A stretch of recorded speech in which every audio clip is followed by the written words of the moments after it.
I will focus on the topic of lessons. So why do we even bother with lessons? Well, actually, this is something we do naturally. So if you are perhaps going to install a new kitchen in your house, you are going to reach out to friends and ask them, hey, do you know anybody who has installed a kitchen, or have you done it? And if so, which supplier did you use?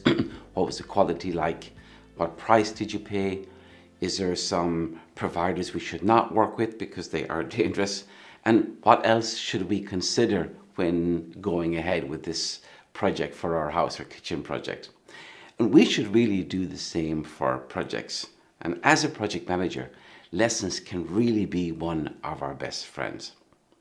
There's a nice quote from Otto von Bismarck, and he says, "Only a fool learns from their own mistakes, but the wise man learns from other people's mistakes." That's a little bit harsh. I mean, you can learn from your own mistakes as well, but definitely we should be learning from other people's mistakes. There's even a principle which is linked to lessons, and this is called learn from experience. So a better title could be learn from your own and other people's experience. But you get the idea. So a project team should actively seek and record lessons. I really like that word actively, because it's not just that lessons are expected to come to you. You've got to go out there and look for them and seek them. That's the important point here. And then you can choose the lessons which can add value to your project, or which are relevant to your project.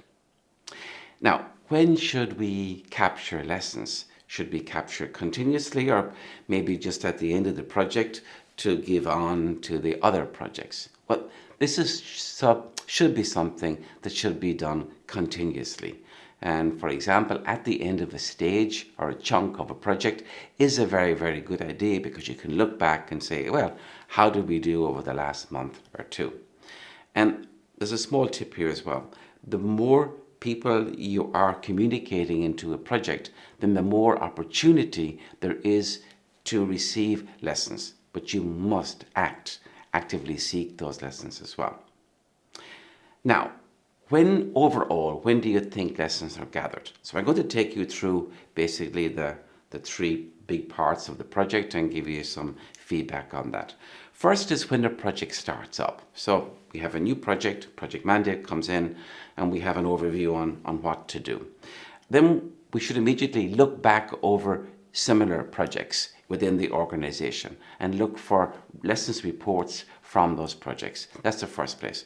And then actively remind people that we identified to help in the project to actually give us lessons as well. You know, what good tips have you, do's and don'ts for this project?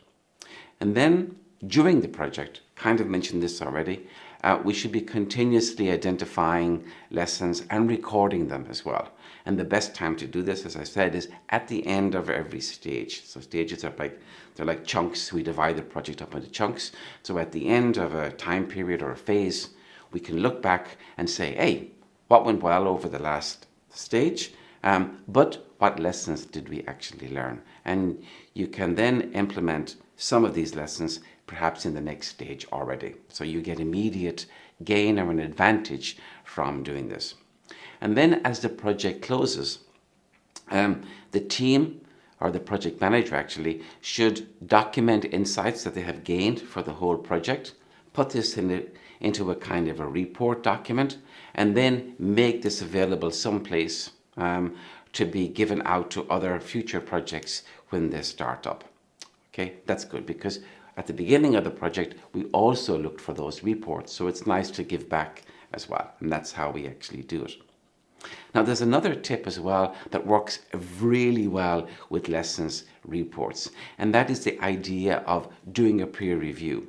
So just imagine if you could learn about lessons before you even make them, or learn not to make a mistake just before you're going to make it. So P3 Express, it's another framework, and it promotes the idea of peer reviews. So as project manager, I would invite another project manager in at certain times in a project, and I'll say, hey, can you give me an overview of my approach to managing this project? And they will do it, and then I can immediately apply those those comments that I get, or I can choose to apply. And we can do the same for them as well. So that's a good way to learn. So this works very well with lessons. Peer reviews and lessons works well together. You may have heard of the word retrospective. So this really comes from, well, I think it comes from, let's say, the Agile area. So Agile promotes the idea of retrospective meetings. So retrospective means to reflect or to look back. So at the end of a time period, like a stage in PRINCE2, they also ask the same questions. Well, what have we learned? What did not go so well? And what do we learn from that? And then they take note of those lessons as well. So it's common. It's a common approach in lots of project frameworks as well. In this version of PRINCE2, we speak about culture a little bit more than we used to.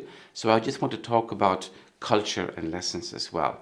So culture does have a big impact on the way lessons are gathered. So imagine working in an organization where mistakes are punished.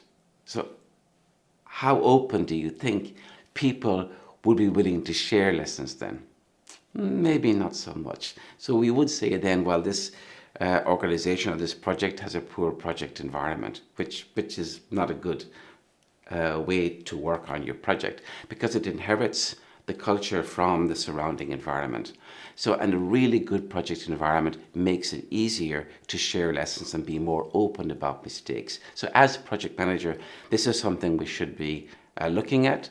And a good way to set the table, let's say, is to be open about your own mistakes, because that builds trust with your team as well. Now, there are certain documents, of course, where we can use to put in these lessons. So I mentioned that when we gather the lessons, we should put them into like a log file. So let's call that the lessons log. And at the end of the project, when we give a report out to other projects for the future, we can also refer to that as a lessons report. So those are the two main documents which we can use, and they actually make sense. So that's it. So as you can see, lessons are important to capture in a project. They really add value, and we're going to have a better chance for the projects to succeed if we work correctly with lessons.